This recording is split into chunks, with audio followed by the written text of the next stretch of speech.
Hey guys, what's going on? It's Microwave, and today I'm bringing you two operator ideas from Brazil. Now, we've all seen the leaked images showing what Ubisoft plans to bring us, and we can see that the Brazilian operator's on the horizon. Now, in the last DLC, Black Ice, we got one attacker and one defender, so I'm going to do the exact same thing that Ubisoft did. So, in doing this, I try to stay within the realm of possibilities, and I didn't imagine some random gadget that creates a bubble around you or an airstrike from an A-10.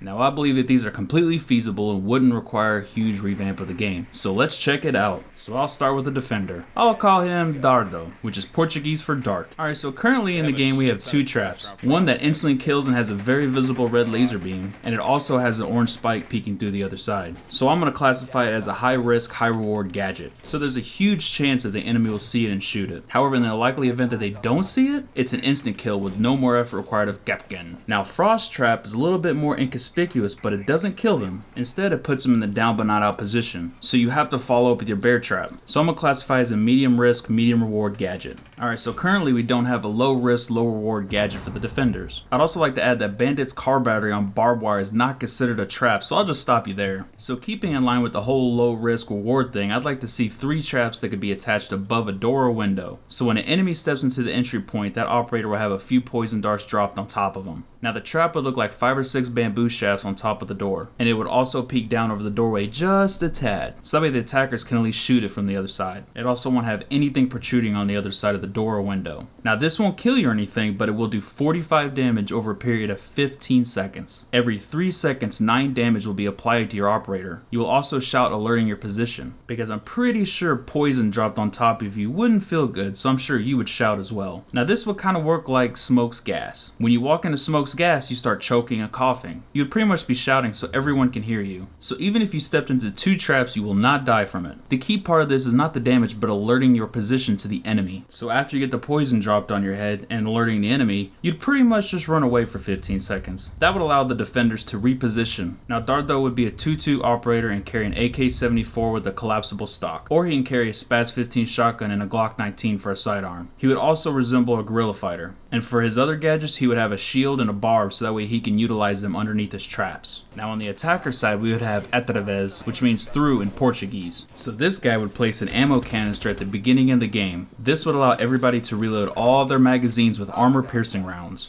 Now when you pick up Rook's armor, your armor icon turns green. So to keep in line with what Ubisoft does, you could put a black box around your current ammo capacity to show you that it's been loaded. Now in the real world, armor-piercing rounds are identified by the black tips painted on them, so it only makes sense to mirror this effect. Now for the damage multipliers, it would counter Rook's armor pack. Normally Rook allows you to take another round without dying. Now you're probably saying to yourself, isn't this OP?